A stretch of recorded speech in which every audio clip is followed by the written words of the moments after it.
Olá, estudante, seja bem-vinda, bem-vindo ao canal Gosto de Farmácia. Meu nome é Washington Barros e neste vídeo eu vou resolver 4 questões de farmacologia que foram extraídas de um concurso que aconteceu no ano de 2014 no município de Osasco, São Paulo, para selecionar farmacêuticos para trabalhar na área da saúde naquele município. Então, eu espero que você goste. Eu tentei selecionar algumas questões que pudessem abordar tópicos importantes da farmacologia para a gente aprofundar os nossos conhecimentos nessa área muito importante. Então, antes de começar, deixe o seu like e se não é inscrito, por favor, inscreva-se no canal para eu saber que você está interessado nos conteúdos que eu estou produzindo, para que eu possa produzir mais conteúdos semelhantes a estes. Então, vamos lá, vamos começar!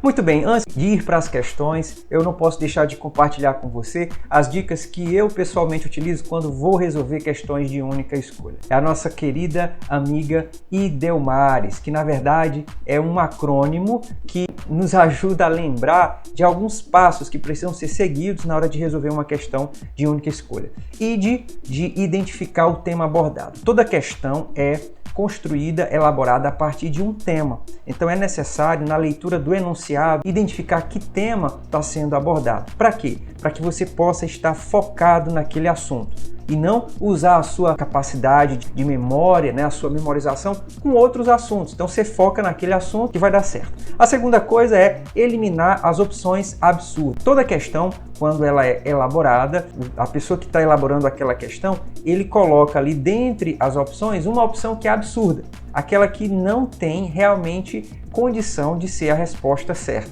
Então você precisa ter a capacidade de identificar na primeira leitura das opções esta opção absurda. E aí você não vai mais perder tempo com esta opção, você vai deixar esta opção para trás. Terceira dica, marcar as opções prováveis. Então, ali de maneira discreta, você marca as opções. Puxa, eu acho que a letra A, a letra C e a letra E são opções prováveis. Por quê? Porque na primeira leitura, que é uma leitura dinâmica, rápida, você não tem condição de identificar o que a gente chama de casca de banana.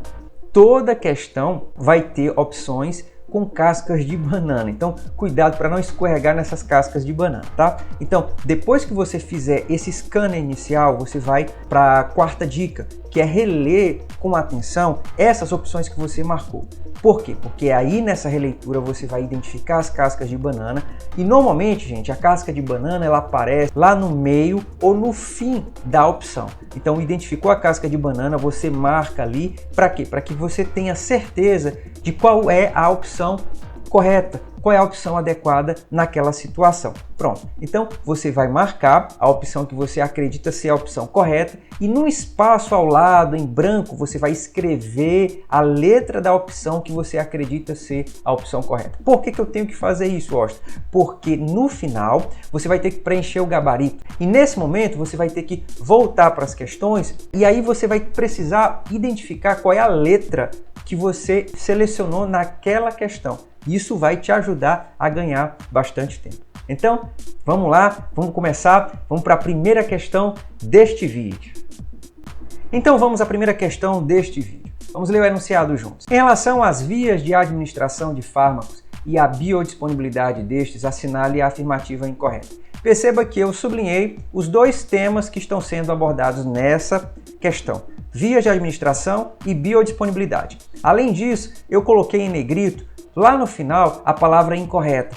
E aí eu preciso que você entenda que isso é importante. Por quê? Porque aí você vai focar seu pensamento, o seu raciocínio nos temas que estão sendo cobrados naquela situação. Então, vias de administração e biodisponibilidade. Eu desconfio que o autor dessa questão, ele quis explorar a relação entre esses dois assuntos e no final, como eu disse, eu marquei a palavra incorreta em negrito. É importante você fazer isso, porque às vezes a questão ela vai solicitar de você que marque a opção correta ou a opção incorreta ou assinale a opção que é uma exceção. Então, é bom você usar alguma maneira para destacar, ou você circula, ou você sublinha, não sei, você vai escolher a sua maneira mais adequada, uma maneira que você goste de utilizar. Então vamos ler as opções, são opções muito longas, a gente vai ler uma opção por vez para a gente entender qual é, tentar identificar qual é a opção correta aqui. Então, letra A. A via endovenosa provê níveis plasmáticos instantâneos do fármaco administrado com biodisponibilidade de cerca de 60%. Letra B.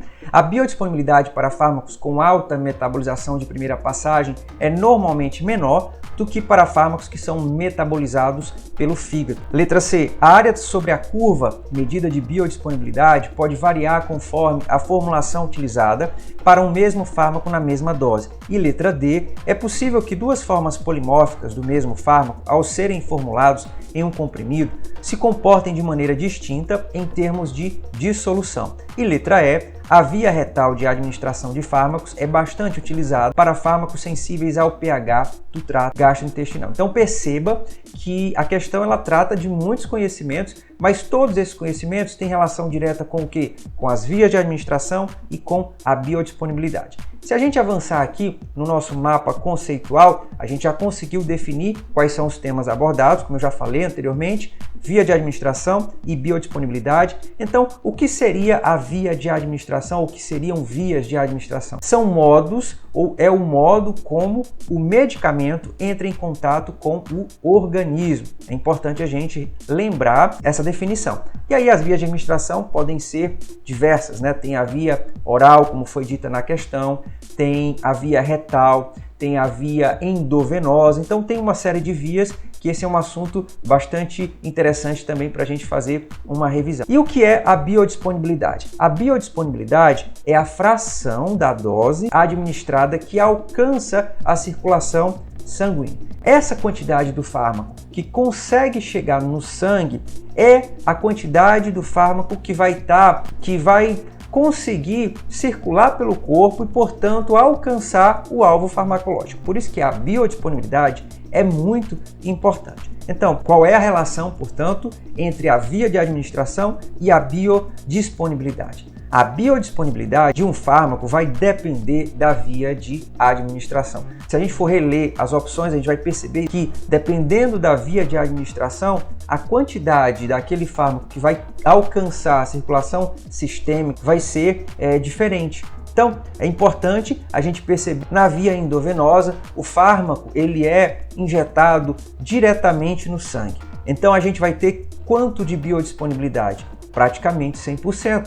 100% do fármaco administrado vai conseguir alcançar a circulação sistêmica. Em relação à via retal, o fármaco ele não entra em contato com a acidez do estômago, então ele não passa pelo estômago. Por quê? Porque ele está sendo administrado pela via retal. Então, isso normalmente acontece para fármacos que são muito sensíveis a pHs muito baixos, a pHs ácidos. Com isso, a biodisponibilidade ela vai aumentar, ou seja, a quantidade daquele fármaco que não passou pelo meio ácido do estômago, ele vai ficar preservado e vai conseguir ser absorvido e chegar na circulação sistêmica. Em relação à via oral. Na via oral, o fármaco ele vai sim passar pelo sistema digestório e vai necessitar de absorção. Então, ao passar pelo sistema digestório, ele vai ter que vencer várias barreiras no tubo digestório. Uma das barreiras é exatamente o meio ácido estomacal. Uma outra necessidade que esse fármaco que utiliza a via oral é a necessidade de absorção intestinal, tá? Então, a absorção intestinal, ela já vai afetar a biodisponibilidade. Então, esse fármaco necessita de absorção e quando ele é absorvido no intestino, ele pode sofrer o que a gente chama de metabolismo de primeira passagem. Todo esse percurso vai reduzir de maneira significativa a biodisponibilidade desta substância. Então, a biodisponibilidade vai diminuir por conta do quê? Do metabolismo de primeira passagem. O que é o metabolismo de primeira passagem? É biotransformação ou a metabolização, a modificação do fármaco no intestino ou pelo fígado. E essa biodisponibilidade também vai depender da formulação. Então, normalmente, os medicamentos que são administrados por via oral, eles possuem formulações bem específicas, formulações que vão proteger o princípio ativo do meio ácido, os processos que são inerentes ao tubo digestório, tá? Então, dependendo da formulação, esse princípio ativo ele vai ter uma maior ou uma menor biodisponibilidade. biodisponibilidade. Então aqui nesse quadro a gente tem condição de perceber qual é a relação entre as vias de administração e a biodisponibilidade. Dependendo da via de administração, teremos uma biodisponibilidade específica. Isso em se tratando do mesmo fármaco, entendeu? Então vamos voltar aqui para a nossa questão, vamos reler as opções. Letra A. A via endovenosa provê níveis plasmáticos instantâneos do fármaco administrado com biodisponibilidade de cerca de 60%. A gente viu na revisão que fizemos que a biodisponibilidade do fármaco que utiliza a via endovenosa é praticamente 100%. Então, esta é a opção incorreta, porque a questão está pedindo exatamente isso, assinale a afirmativa incorreta. Letra B. A biodisponibilidade para fármacos com alta metabolização de primeira passagem é normalmente menor do que para fármacos que não são metabolizados pelo fígado. Exatamente. Então, o metabolismo de primeira passagem, que é aquela biotransformação que acontece no intestino ou no fígado, vai reduzir a quantidade de fármaco que vai alcançar a circulação sistêmica. Então, a letra B é uma opção que está correta. Letra C. A área sobre a curva, ou seja, a biodisponibilidade, pode variar conforme a formulação utilizada. Um fator importante que afeta a biodisponibilidade, principalmente para fármacos que são administrados por via oral, é exatamente a formulação. Então, a tecnologia farmacêutica sempre busca desenvolver formulações que possam contribuir com a biodisponibilidade, formulações que trabalham em favor da biodisponibilidade. Se a gente muda a formulação, com certeza a biodisponibilidade vai ser alterada. Letra D. É possível que duas formas polimórficas do mesmo fármaco, ao serem formuladas em um comprimido, se comportem de maneira distinta em termos de dissolução? Exatamente. O que são formas polimórficas? São exatamente formulações diferentes, tá? Aqui ele está dizendo que esse princípio ativo está sendo formulado em comprimido. Podem ser, aí a gente tem a mesma forma farmacêutica, mas as formulações, a composição, ela é diferente. São duas formas polimórficas. E a gente já disse que a formulação, ela vai afetar a biodisponibilidade e também o processo de dissolução, porque indiretamente a dissolução também afeta a biodisponibilidade. E a última alternativa, letra E, a via retal de administração de fármacos é bastante utilizada para fármacos sensíveis ao pH do trato gastrointestinal.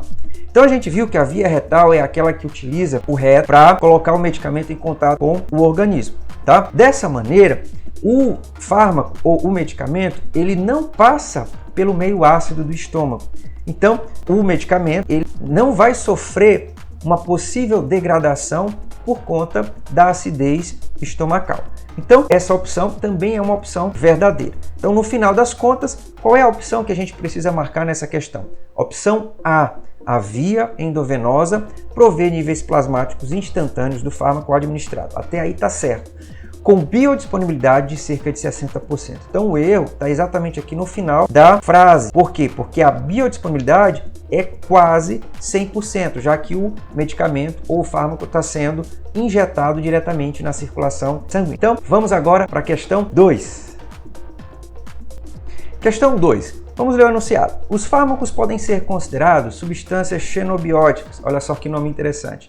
O que são substâncias xenobióticas? São substâncias estranhas ao corpo humano, sendo, portanto, metabolizados pelo organismo de maneira a depurá-los e excretá-los. Em relação ao processo de metabolização dos fármacos, assinale a afirmativa incorreta. Olha só, eu sublinhei o tema que está sendo abordado nessa questão e também coloquei em destaque o que ele está pedindo. Ele está pedindo a afirmativa incorreta, aquilo que não é verdade, aquilo que está errado. Então, se a gente tem 5 opções, 4 são corretas e apenas uma está errada. Então, a gente precisa ficar atento para identificar qual é esta opção.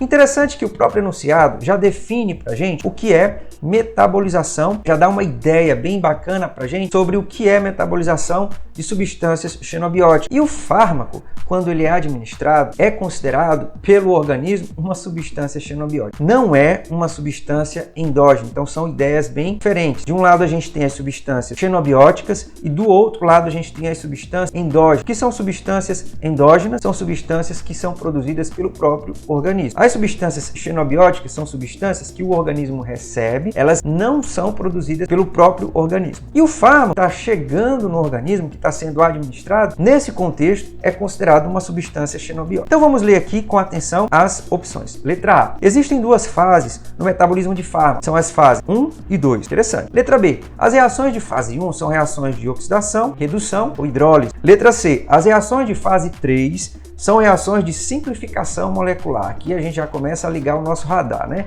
Reações de fase 3, puxa, nunca ouvi falar nisso. Letra D. As reações de fase 2 são reações de conjugação. Interessante. E letra E, o cetoconazol, por exemplo, é um exemplo de fármaco inibidor enzimático do chamado citocromo P450, responsável pela metabolização de fármaco. Então, vamos fazer uma breve revisão sobre esse assunto, que é exatamente a metabolização de fármaco. Bom, de maneira geral, o que seria a metabolização? A gente já viu um pouco lá no enunciado, alguma ideia a respeito desse assunto, mas por definição a gente pode dizer que a metabolização é a transformação de moléculas estranhas, ou seja, xenobióticas, e o fármaco está dentro desse conjunto, por meio de reações químicas controladas por enzimas. Então são enzimas que vão controlar reações químicas que transformam substâncias estranhas ao corpo em outras substâncias que são chamadas de metabólitos. E esses metabólitos são inativos, porque a ideia da metabolização é exatamente produzir substâncias inertes, substâncias que não têm a capacidade de agir no organismo, produzir algum efeito no organismo. Então esses metabólitos, eles são inativados, então essas substâncias serão inativadas, os metabólitos são inativos, e eles têm uma elevada hidrossolubilidade, tem uma natureza hidrossolúvel muito forte. Mas por quê? Porque essa substância, as moléculas dessa substância precisam ser eliminadas pelo corpo. Elas têm que ser substâncias passíveis de excreção renal. Então, o objetivo da metabolização, em tese, é transformar substâncias estranhas ao corpo em substâncias passíveis de eliminação do corpo. Então, eu coloquei aqui essa imagem para você, para ajudar você a perceber exatamente esse processo. O principal órgão responsável pela metabolização, que a gente também pode chamar de detoxificação, é o fígado. Mas ele não é exclusivo. Outros sistemas também têm a capacidade de realizar a metabolização de substâncias xenobióticas. Então o fígado é o principal órgão que vai fazer esse trabalho no organismo humano. Então o fígado, ele tem dentro dele, nas células hepatócitos, enzimas chamadas de enzimas do citocromo P450. Essas enzimas são exatamente as enzimas que vão controlar as reações que eu mencionei para você, reações de biotransformação. O fármaco, ao passar pelo fígado, ele vai ser convertido em um metabólito que tem características que vai ser uma substância inativa e, portanto, e também hidrossolúvel. Lendo um pouco mais sobre esse assunto, a gente vai perceber que a metabolização hepática está dividida em duas fases, fase 1 e fase 2. E o que é que caracteriza cada uma dessas fases? Na fase 1 a gente tem as reações de preparação. Então a substância chega no fígado, ele vai ser preparado na fase 1 para então realmente ser convertido no metabólito inativo. E que tipo de reação a gente vai ter na fase 1? São reações de oxidação, de redução ou de hidrólise, principalmente reações de oxidação. E aí o resultado da fase 1 é exatamente um produto pouco reativo. O fármaco é uma substância muito reativa. Ao passar pela fase 1, esse fármaco vai perder essa atividade. Ele vai se transformar numa substância pouco reativa. Na fase 2, a gente vai ter as reações de conjugação. Então, o produto da fase 1 vai receber um grupamento que vai conferir alta hidrossolubilidade a essa molécula, para que essa substância seja facilmente eliminada pelo sistema renal. O resultado da fase 2 é exatamente um produto inativo e hidrossolúvel. Como um esquema para também ajudar a gente a perceber a dinâmica da metabolização hepática, a gente tem aqui, por exemplo, o fármaco, ao passar pela fase 1, que envolve reações de oxidação, redução ou hidrólise, vai ser transformado num derivado que é uma substância que está pronta para passar pela fase 2. O derivado, ao passar pela fase 2, vai receber um grupamento a partir de uma reação de conjugação e o resultado é um conjugado, que é um metabólito inativo e muito hidrossolúvel. Como exemplo, a gente pode citar o ácido acetil salicílico, que ao passar pelo fígado, ele vai ser transformado em ácido salicílico e finalmente em glicuronídeo, que vai ser facilmente eliminado do corpo pelo sistema renal. Então, eu também montei uma tabelinha para sintetizar para você quais são as principais substâncias que podem inibir o trabalho das enzimas do citocromo P450. Porque a gente viu que, em última instância, as enzimas hepáticas realizam o trabalho de biotransformação no fígado dos fármacos ou de substâncias xenobióticas. Então, quais são os inibidores dessas enzimas? Cloranfenicol, cimetidina, eritromicina, isoniazida, cetoconazol e o metronidazol. Eu marquei aqui em vermelho o cetoconazol porque esse fármaco foi mencionado em uma das opções da questão. E do lado direito a gente tem alguns exemplos de substâncias que são indutores enzimáticos. São substâncias que vão estimular o trabalho das enzimas do citocromo P450. O que isso significa no final das contas? Que se um fármaco for administrado, em conjunto com algum desses indutores aqui, o fígado ele vai metabolizar de maneira mais acelerada o fármaco que foi administrado. Então, é importante saber que fármacos podem inibir o sistema enzimático hepático e que fármacos podem estimular o sistema enzimático hepático, tá? Então, voltando para a questão, vamos reler as opções. Letra A. Existem duas fases no metabolismo de fármacos, correto? Que são as fases 1 e 2. A gente viu isso. A alternativa a letra A está ok. Letra B. As reações de fase 1 são reações de oxidação, redução e hidrólise. Perfeito. São as principais reações que acontecem na fase 1. Letra C. As reações de fase 3 são reações de simplificação molecular. Gente, não existe a fase 3. A fase 3 não existe. Só tem fase 1, só existem as fases 1 e 2, como a gente mostrou na revisão que fizemos. A letra D. As reações de fase 2 são reações de conjugação. A gente viu isso, né? Que as reações de fase 2 são reações onde a molécula do fármaco vai receber um grupamento que vai tornar aquela substância, aquela molécula mais hidrossolúvel. E letra E trata do cetoconazol e diz que o cetoconazol é um fármaco inibidor enzimático das enzimas do citocromo P450. Exatamente. Então, a única opção que a gente pode marcar nessa questão é a opção C, é a letra C. As reações de fase 3 são reações de simplificação molecular. Por que a gente vai marcar essa opção? Exatamente porque não existe fase 3 na metabolização hepática de fármacos. Então, vamos passar para a próxima questão. Questão 3. Vamos ler o enunciado. A histamina é um potente altacoide com ação diversa em diversos sistemas orgânicos. Portanto, os receptores da histamina são alvos óbvios para o desenvolvimento de fármacos. Em relação à farmacologia envolvendo a histamina, assinale a afirmativa correta. Eu marquei, sublinhei a palavra histamina para você saber qual é o tema que está sendo abordado nessa questão. E no final, eu também destaquei a palavra correta, porque aí você fica sabendo que dentre as 5 opções que estão sendo ofertadas aqui, a gente precisa saber que 4 estão erradas e apenas uma está correta, e é exatamente esta opção que precisa ser marcada. Vamos ler as opções. Letra A. São reconhecidos atualmente 2 subtipos de receptores para histamina, os chamados H1 e H2. Vamos ficar atento aqui. B. Os fármacos ditos antihistamínicos H1 são utilizados no tratamento da constipação. Então está falando de constipação e está falando de bloqueio dos receptores H1. Letra C. Como exemplo de fármacos antihistamínicos, tem-se o salbutamol. Olha só, ele está mencionando o mecanismo de ação do salbutamol. Resta saber se esse mecanismo de ação está correto. Letra D. Os fármacos que agem nos receptores H2 da histamina são utilizados no tratamento da úlcera gástrica, por exemplo. Então ele está falando do tratamento da úlcera gástrica e está falando o receptor H2 da histamina. E letra E, o alopurinol, utilizado no tratamento da gota, é um exemplo de fármaco anti-histamínico. Então, essa questão é uma questão que exige que a gente conheça a fisiologia e a farmacologia da histamina. Então, fazendo uma revisão da farmacologia da histamina, a gente vai perceber que a histamina é uma substância endógena, ou seja, uma substância produzida pelo organismo, que vai agir em pontos diversos, pontos específicos e diversos do próprio organismo. Isso é o que a gente chama de substância altacoide, tá? E aí, fazendo um estudo da histamina, a gente vai perceber que a histamina ela pode agir em 3 receptores diferentes, que foram identificados como receptores H1, H2 e H3. H de histamina, tá?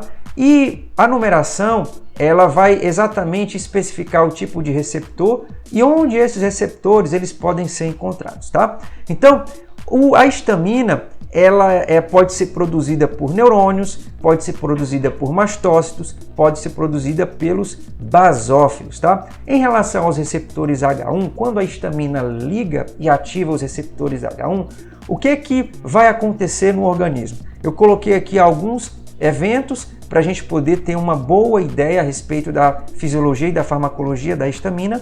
Então, ativando o receptor H1, o organismo ele vai apresentar reações alérgicas, ele vai desenvolver inflamação, ele vai apresentar broncoconstrição e peristaltismo. É importante associar o peristaltismo com um sintoma chamado cólica. Então, cólica é o nome comum para um peristaltismo excessivo.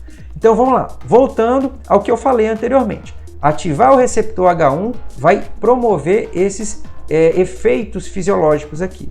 Por outro lado, se o receptor H1 for bloqueado por uma substância considerada antihistamínica, esses eventos fisiológicos, eles, no mínimo, vão ser reduzidos ou vão deixar de acontecer. Ou seja, bloqueando o receptor H1, a gente tem como reduzir processos alérgicos, tem como reduzir processos inflamatórios e tem como impedir o acontecimento da broncoconstrição e também impedir ou reduzir a intensidade do peristaltismo. Olha só como isso é interessante e como isso foi explorado pela farmacologia no desenvolvimento de novos fármacos. E a gente tem aí excelentes ferramentas para tratar situações específicas, tá? Bom, falando agora do receptor H2. Quando a histamina ativa o receptor H2, quais são os eventos fisiológicos que vão acontecer? Secreção do suco gástrico, tá? E aumento do trabalho cardíaco. Então, a farmacologia, tendo conhecimento dessa informação, vai fazer o quê? Vai explorar esse fenômeno para tentar ajudar indivíduos que, por exemplo, têm algum problema com secreção de suco gástrico. Não pode ter uma secreção de suco gástrico intensa, muito elevada. Então, bloquear receptores H2 vai reduzir como consequência a secreção de suco gástrico e também reduzir o trabalho cardíaco. E, finalmente, falando dos receptores H3, eles, quando são ativados pela histamina, eles vão reduzir a liberação de neurotransmissores. Por quê? Porque o receptor H3, é um receptor pré-sináptico. E aí, normalmente, os receptores pré-sinápticos, eles estão envolvidos com mecanismos de autorregulação inibitória de neurotransmissores, tá? Muito bem, então essa é uma revisão da fisiologia da histamina. E aí eu montei para você uma tabela que vai ajudar a gente a perceber alguns fármacos que foram desenvolvidos considerando todo esse contexto fisiológico da histamina. Então aqui do lado esquerdo a gente tem a coluna dos antihistamínicos.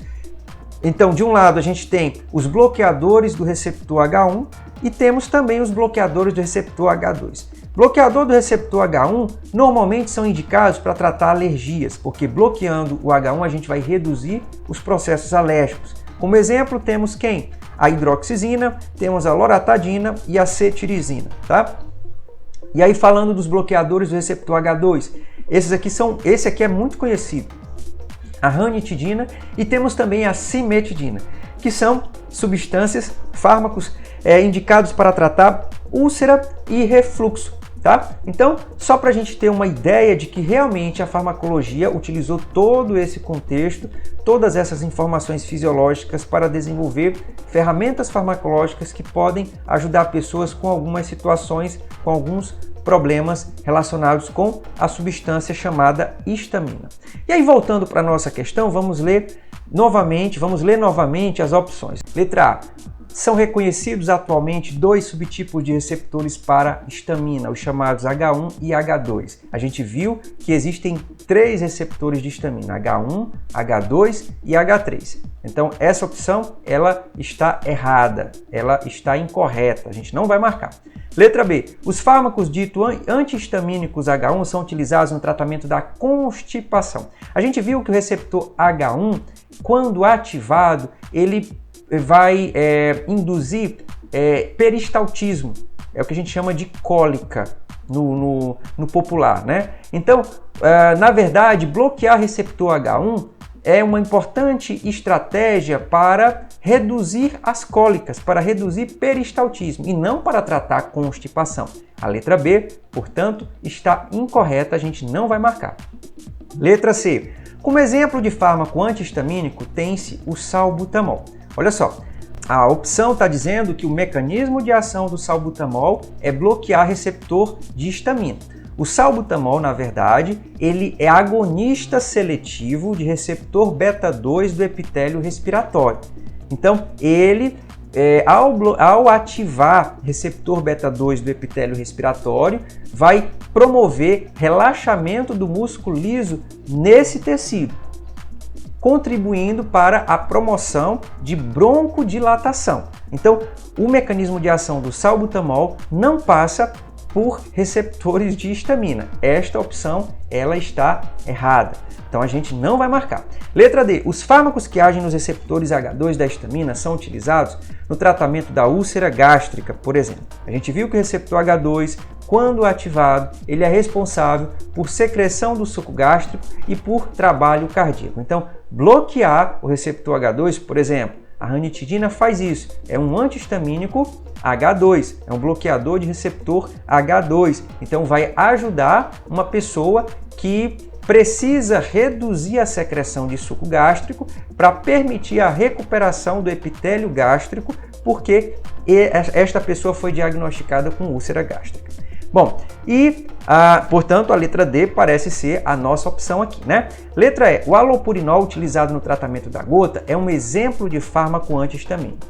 Essa opção é uma excelente situação para eu ilustrar para você aquilo que eu falei no começo. Normalmente, a questão tem uma opção que é absurda, né? Então, ela vem ali falando a verdade e lá no meio ela vai trazer uma informação que não está correta. Então, o alopurinol, sim, é um fármaco utilizado no tratamento da gota, mas ele não trata a gota a partir de receptores de histamina, bloqueando receptores de histamina. Na verdade, o alopurinol, ele inibe a produção de ácido úrico, tá? Que é o principal vilão da gota.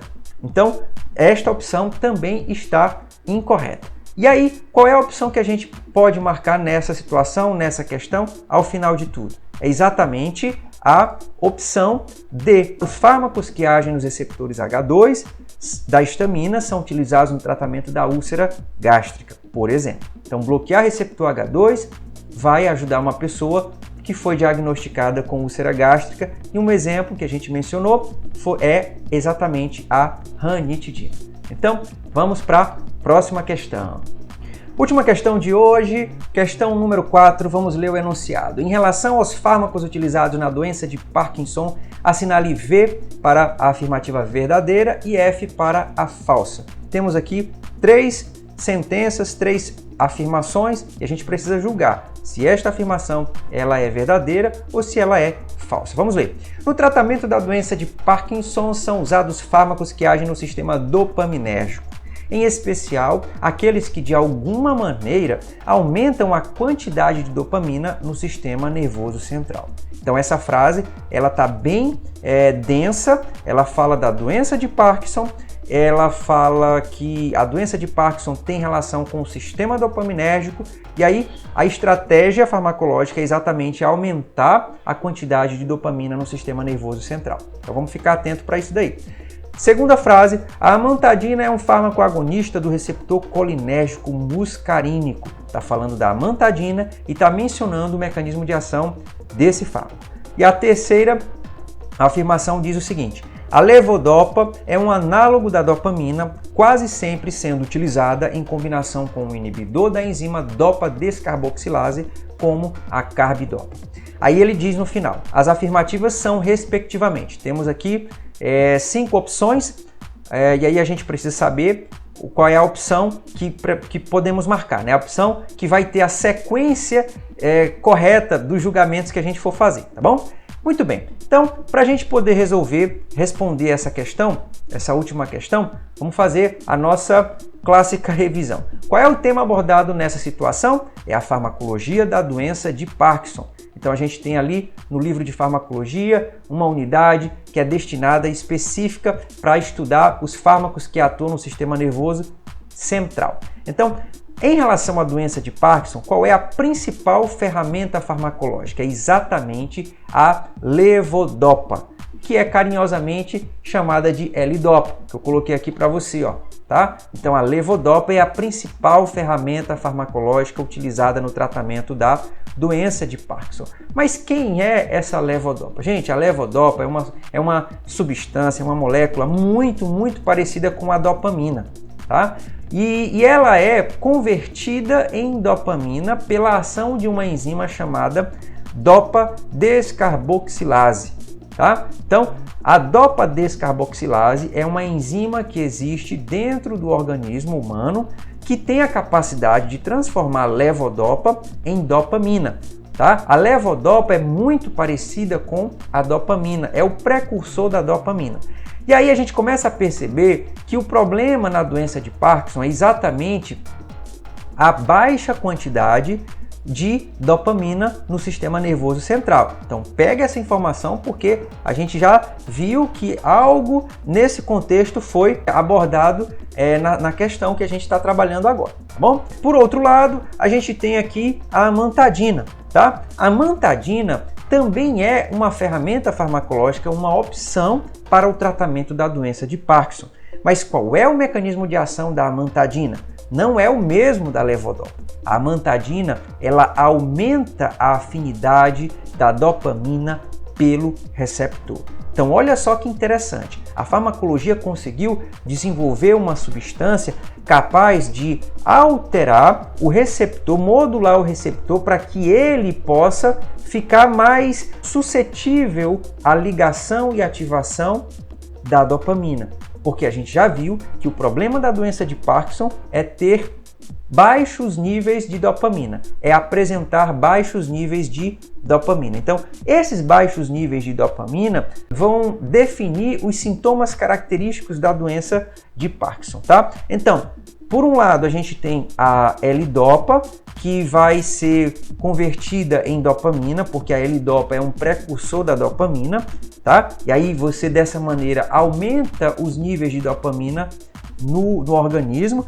Do outro lado, a amantadina vem para melhorar a ligação, a afinidade entre a dopamina que está sendo produzida e o seu receptor. Olha só que parceria legal, olha só que parceria interessante, tá? Então, só para a gente fechar a nossa revisão e fechar assim numa frase, né, para a gente não esquecer mais daqui para frente, a doença de Parkinson ela é caracterizada por uma redução dos níveis de dopamina e também pelo aumento dos níveis de acetilcolina nos núcleos extrapiramidais. Então isso é o que vai definir os sintomas característicos da doença de Parkinson, que são sintomas musculares, tá? Muito bem, antes de voltar para a questão e para tentar identificar quais são as nossas opções, eu montei aqui esses dois quadros para a gente falar um pouquinho sobre o uso da levodopa.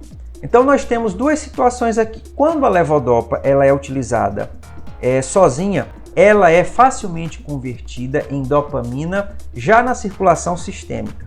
A dopamina produzida na circulação sistêmica, ela não atravessa a barreira hematoencefálica. Então, administrar levodopa sozinha não é interessante. Por quê? Porque somente uma pequena quantidade de levodopa vai conseguir alcançar o sistema nervoso central, que é onde a gente vai necessitar realmente de dopamina, tá?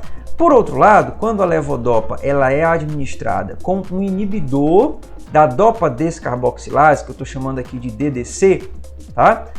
O que vai acontecer de diferente? A levodopa ela não será convertida em dopamina na circulação sistêmica, portanto a levodopa vai ficar livre para atravessar a barreira hematoencefálica, porque a levodopa consegue atravessar.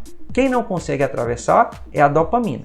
Então a levodopa, atravessando a barreira hematoencefálica em grande quantidade, vai alcançar o sistema nervoso central e, portanto, vai ser transformada em dopamina, que é o local onde precisa acontecer essa transformação, tá? Então, por isso que a farmacologia orienta que a levodopa seja administrada juntamente com o inibidor da dopa descarboxilase sistêmica. E qual é, professor, esse parceiro da levodopa?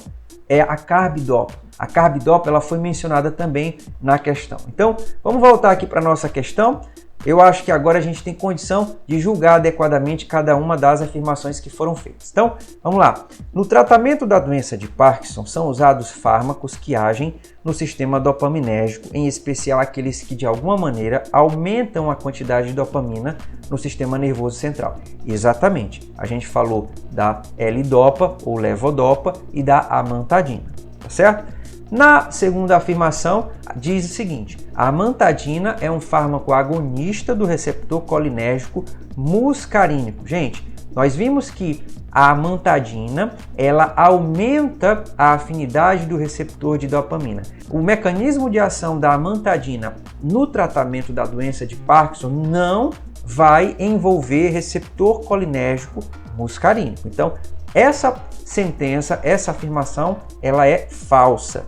E a última diz o seguinte: a levodopa é um análogo da dopamina, quase sempre sendo utilizada em combinação com um inibidor da enzima dopa descarboxilase, como a carbidopa. Exatamente. Então, a levodopa ou L-dopa é o precursor da dopamina, é muito parecida com a dopamina, ela precisa ser transformada enzimaticamente em dopamina. E para que essa transformação não aconteça na circulação sistêmica, a levodopa vai ser administrada junto com o inibidor da dopa descarboxilase. E aí, o inibidor normalmente utilizado é a carbidopa.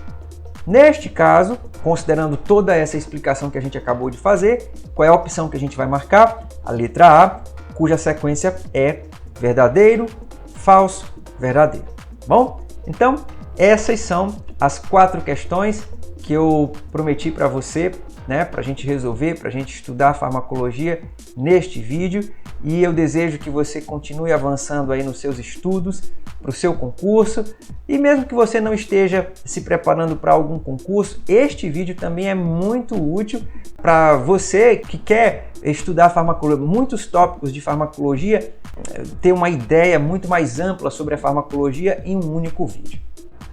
Muito bem, espero que você tenha gostado deste vídeo e se gostou, deixe o seu like e se não é inscrito, inscreva-se no canal, compartilhe, faça comentários, faça perguntas sobre algum assunto, alguma coisa que ficou ainda nebulosa, se você não entendeu, use e abuse dos comentários, tá? E não esqueça, a minha missão é fazer você gostar de farmacologia. Um grande abraço!